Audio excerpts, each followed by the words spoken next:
Stop. Before you say a single word to that person again, before you send that text, before you make that call, before you soften your silence with one more explanation they never asked for. I need you to hear this. The person who gave you crumbs made you feel lucky for them. The one who showed up when it was convenient and disappeared when it wasn't. The one who kept you just close enough to hope and just far enough to hurt. They're about to feel something they've never felt toward you before. Not pity, not guilt, not the quiet smugness of someone who knows you'll always come back. Obsession. And it won't happen because you begged, or because you changed who you are, or because you finally said the right thing at the right moment. It will happen because you finally understood something the Stoics knew over 2,000 years ago. Something about power, about desire, about what it means to become completely unreachable. This is Stoic Mindshift. And in this video, I'm going to walk you through the exact psychological and philosophical mechanism that transforms a man who was starving for attention into a man that others can't stop thinking about. Not because he chased, but because he stopped. Stay with me, because this is going to change how you see yourself, how you carry yourself, and exactly what you're worth. Let's be honest about what crumbs actually are. Crumbs aren't nothing. If they were nothing, you'd have walked away. Crumbs are calculated. They are the minimum viable effort required to keep you invested. A text at midnight, a moment of warmth after weeks of cold, an almost compliment that sounds like a promise, but commits to nothing. Crumbs are the economics of emotional manipulation. And the cruelest part? The person giving them doesn't always do it consciously. Sometimes they do it because they can, because you let them, because every time they handed you a crumb, you treated it like a feast. And somewhere in your nervous system, a deal got made. The deal said, I will accept less than I deserve, because less than I deserve is better than nothing. That deal, that negotiation your wounded self made in the dark, is not weakness. It is the natural response of a human being who was taught that love is conditional, that attention must be earned, that your worthiness is determined by how someone else feels about you on any given Tuesday. But here is what the Stoics would tell you, plainly and without mercy. You are not what others see in you. You are what you see in yourself when no one is watching. Marcus Aurelius wrote in his Meditations, receive without pride, relinquish without struggle. What he understood, what he practiced in the loneliness of his imperial tent after battle, is that the moment you attach your identity to another person's approval, you have placed your hegemonicon, your ruling mind, the command center of your soul, into someone else's hands. And a man whose hegemonicon is in someone else's hands is not a man. He is a marionette. He dances when they pull the string. He goes still when they let go. Here is what's actually happening in your brain when someone gives you intermittent, unpredictable attention.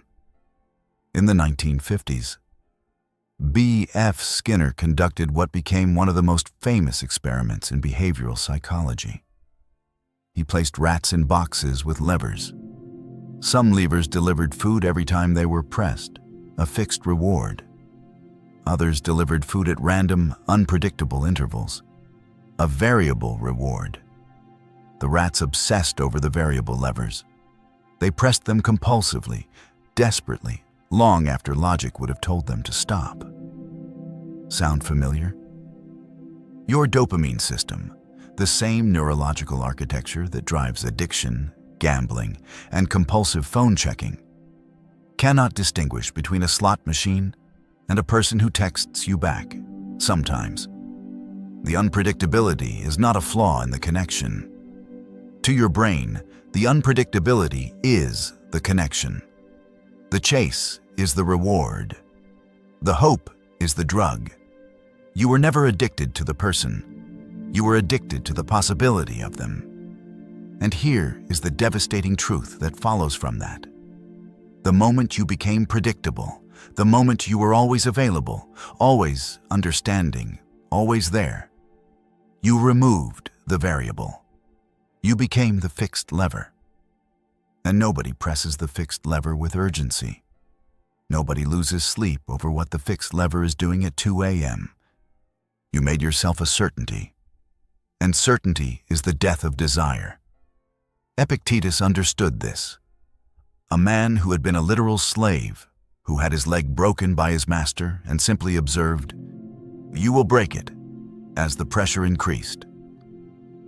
Epictetus knew what it meant to exist in a system designed to exploit your responses. He called the discipline of desire, the Stoic practice he named ascesis, the foundation of all freedom. Make the best use of what is in your power and take the rest as it happens. What is in your power is not their attention, not their feelings, not whether they choose you. What is in your power is the man you decide to become in the absence of their approval.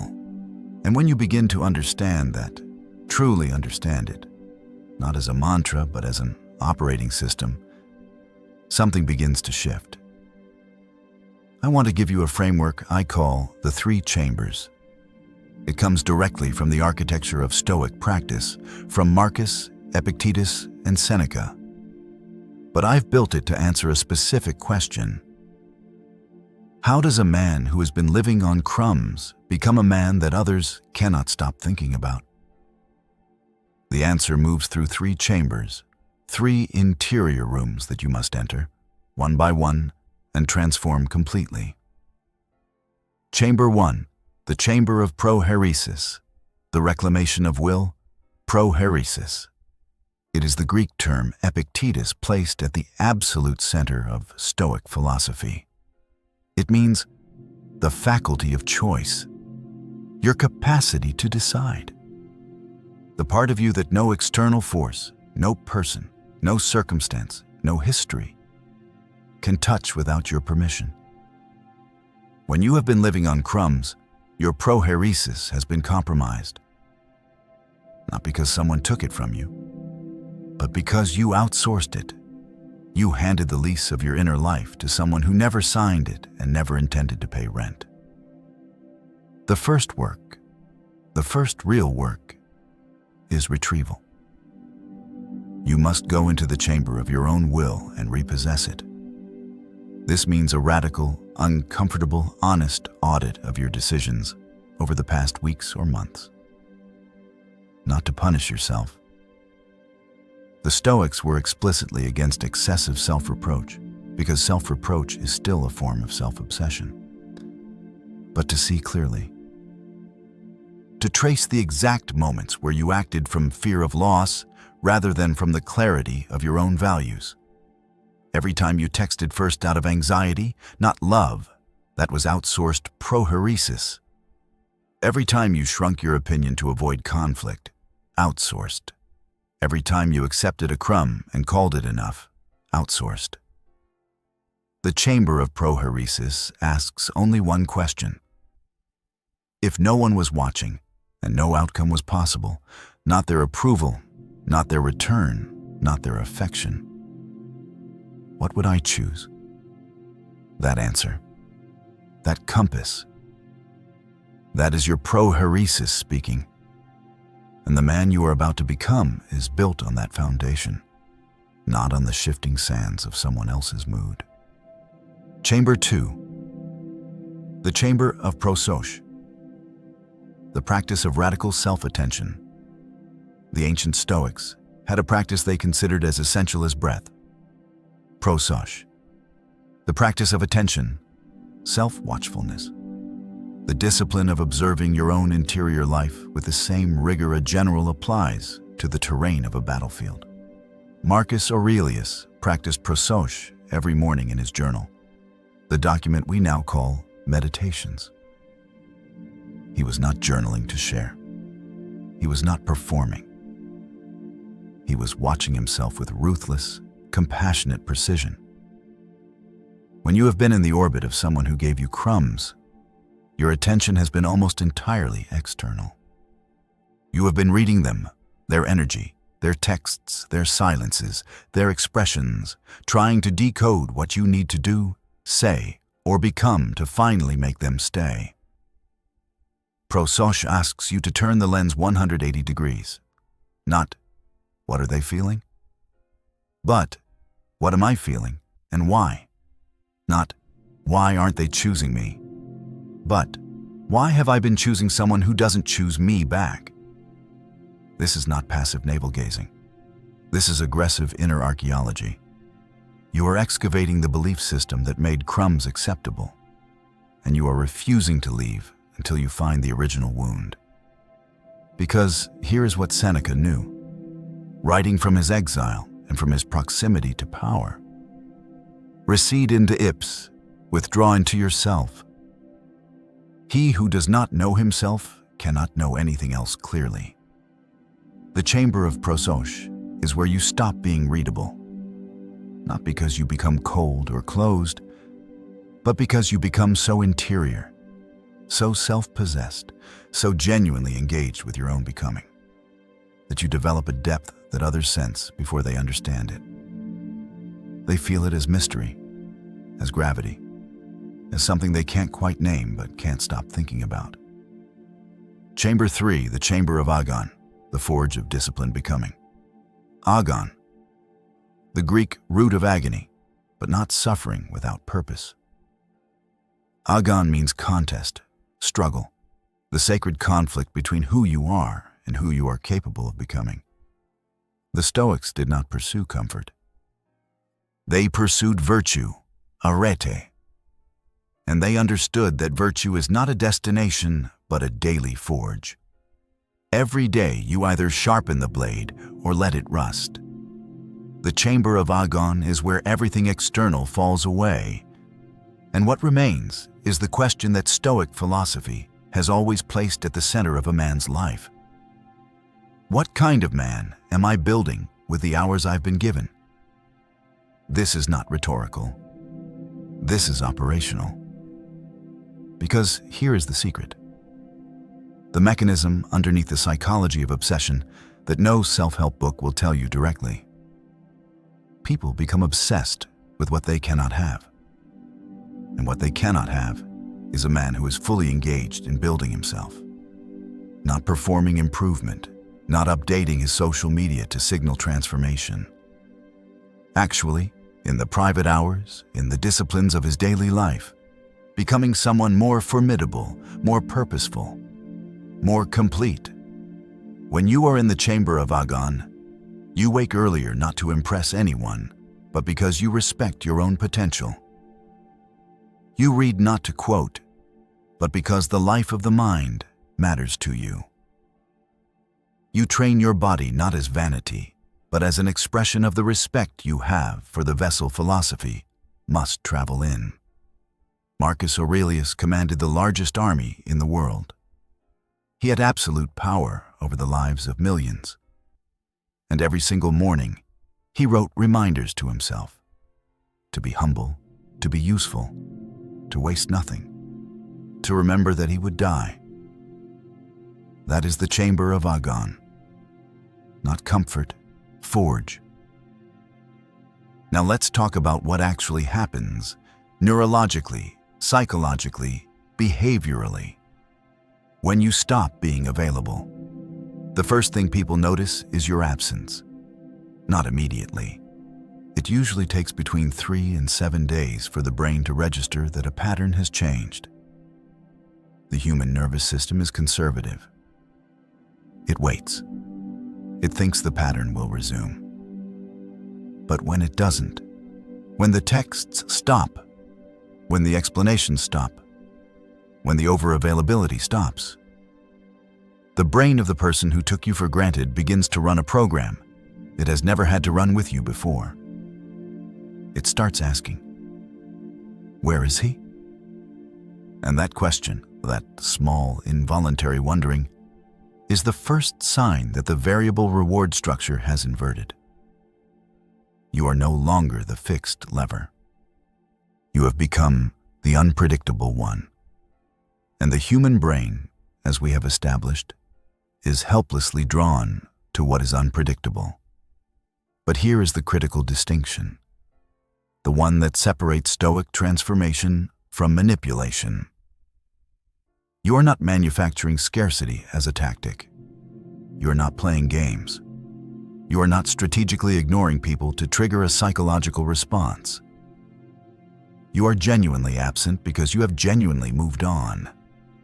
Not moved on to bitterness, not moved on to another person as a replacement, moved on to yourself, to the work, to the forge, to the daily practice of becoming someone you actually respect.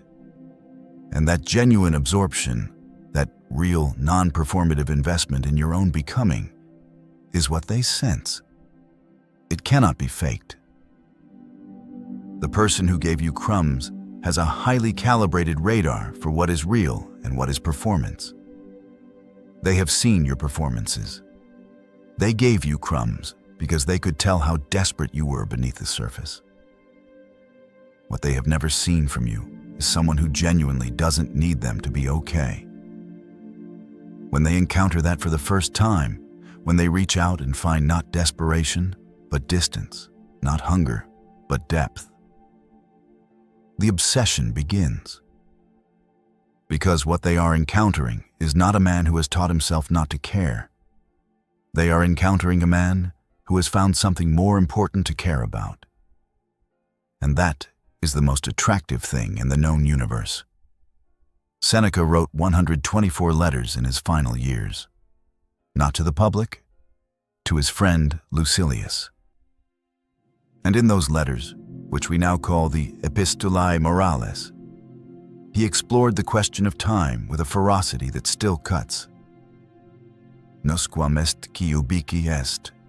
He who is everywhere is nowhere.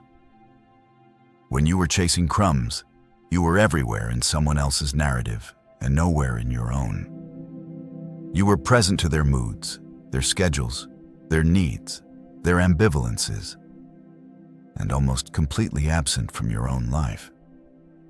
Seneca would ask you to do something unusual.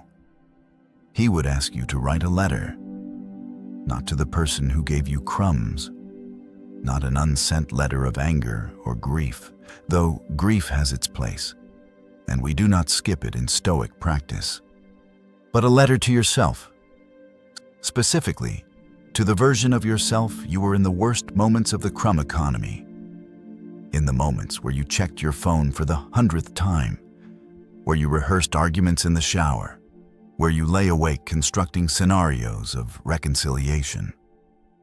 Write to that man, and tell him what he couldn't hear then. Tell him that the pain he felt was not evidence of his failure. It was evidence of his capacity to feel deeply, to invest completely, to care without reservation.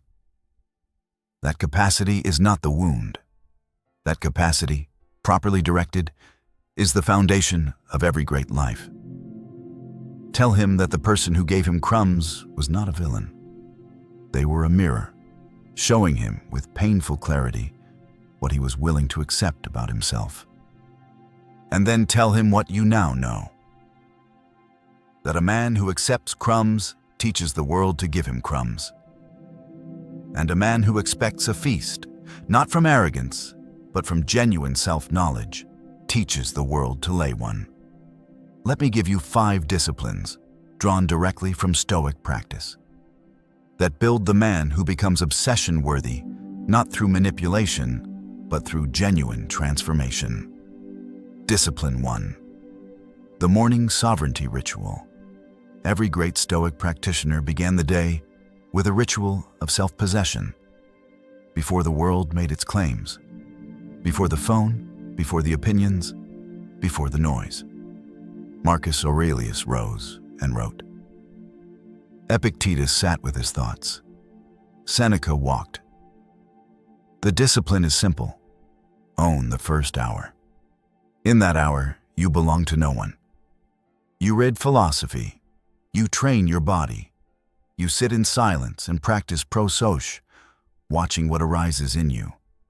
You set your intention for the day, not based on what others need from you, but on what virtue requires.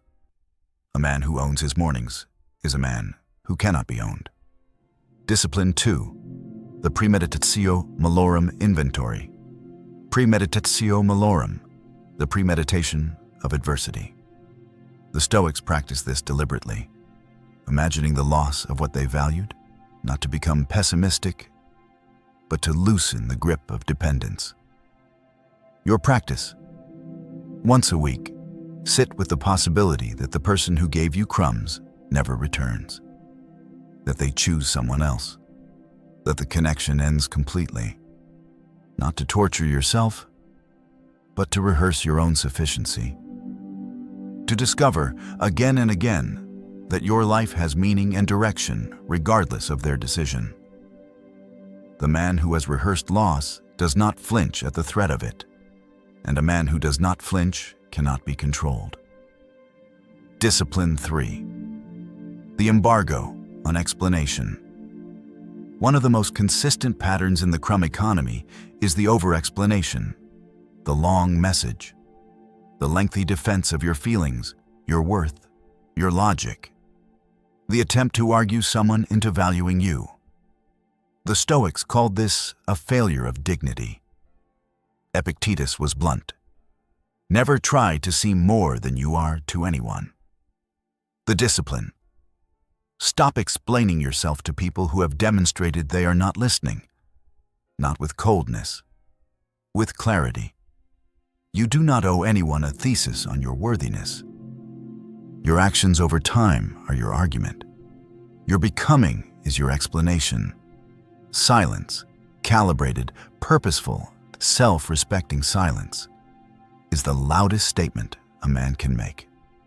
Discipline 4. The cultivation of genuine indifference. This is the most misunderstood discipline, so I want to be precise. Genuine indifference is not coldness. It is not cruelty. It is not the performance of not caring, which people can sense immediately and which backfires catastrophically. Genuine indifference, what the Stoics called apatheia, the freedom from disordered passions, is the state of a man who is so invested in his own purpose that he simply does not have the bandwidth for anxiety about what someone else is thinking. This is built over months, not days. It is built by finding something that matters more: a creative project, a philosophical inquiry, a physical discipline, a community you serve, a skill you are mastering. When you are genuinely engaged in something meaningful, you do not perform indifference. You simply are somewhere else, somewhere more important. And that somewhere is irresistible to the people who once took your full attention for granted. Discipline 5. The practice of epoch, suspension of judgment.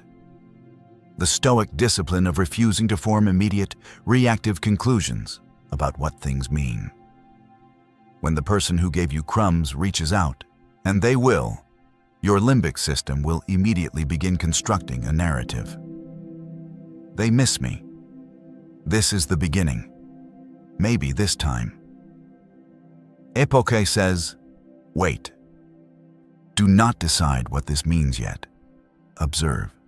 Watch what they do over time, not what they say in a moment. Be present without being eager. Be warm without being available. A man who practices epoch cannot be destabilized by a single text message. He is not moved by the variable. He has become the variable. The philosopher Pierre Hadot, one of the great interpreters of Stoic thought in the modern era, coined the phrase that Marcus Aurelius used but never named directly: the inner citadel. The inner citadel is the fortress of the self, not a wall built to keep others out, but a center of gravity so strong that nothing external can displace it.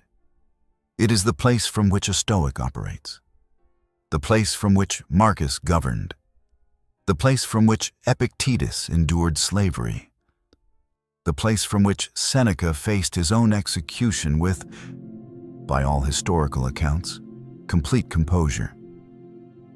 The crumb economy collapses your inner citadel. It doesn't storm the walls, it simply convinces you to leave them, to move your essential self into someone else's territory, to set up your emotional headquarters in someone else's approval, and to live there, exposed, hoping they let you stay. The work we have been discussing, the 3 chambers, the 5 disciplines, is the work of returning to your citadel, not in anger, not in defensiveness, in the deep, patient, architectural sense, going back to where you actually live and rebuilding from the foundation. And here is what you discover when you return. The citadel is not empty. It was never empty. It contains your values, your curiosity, your capacity for greatness, your original self, the one who existed before someone taught you to trade pieces of it for approval.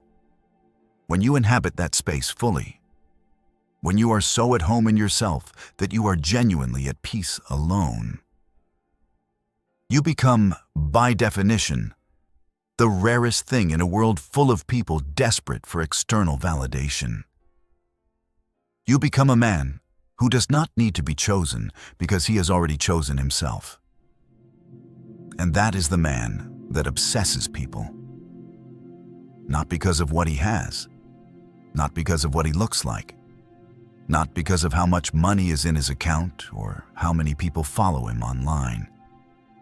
Because of what he radiates, the unmistakable frequency of a man who is completely, sovereignly, undeniably at home in his own skin. I want to close by telling you something that the Stoics would not say directly, but that all of their work points toward. The obsession that others begin to feel for the man who has reclaimed himself is real. The psychology is sound. The transformation is attainable. But it is not the point. The point, the actual point, is that you become a man you respect. A man whose decisions, whose disciplines, whose inner life you can look at with pride.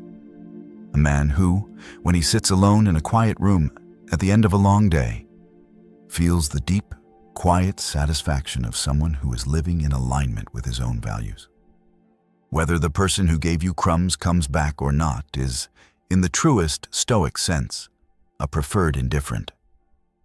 It would be fine if it happened. It is also fine if it doesn't. What is not indifferent, what matters absolutely, is the kind of man you decide to be in the meantime, and after the meantime, and always. Marcus Aurelius, who lost his children, his friends, his health, and his peace to a collapsing empire, wrote this in his private journal, words meant for no audience but himself. You have power over your mind, not outside events. Realize this, and you will find strength. That is the citadel. That is the forge. That is the man you are being called to become. The crumbs? Let them starve. You have a feast to build. Before you close this video, I want to ask you something. Not about them. Not about the person who gave you crumbs. About you. Where are you in this right now? Are you at the beginning? Still in the orbit? Still checking the phone? Are you in the middle? You've pulled back, but you're not sure who you're becoming yet? Or are you on the other side, already in the citadel, already forging? Tell me in the comments. One sentence. Where you are right now. I read every single comment on this channel, and I promise you, the men who share where they are honestly get more from this community than those who watch silently. If this video gave you something, if one line landed, if one framework shifted something in you, Share it with one man who needs it. Not 100, one. The man in your life who you know has been starving on crumbs and calling it love. He needs to hear this more than you know. If you're new here, welcome. This channel is built around one idea, that the ancient Stoics solved problems we still struggle with, and that their answers are not museum pieces. They are operational. They work. Hit subscribe, because next week I'm going to take you deeper into the philosophy of Epictetus, specifically his concept of synkatathesis, the discipline of consent. This is Stoic Mindshift. Stay in the Citadel. I'll see you in the next one.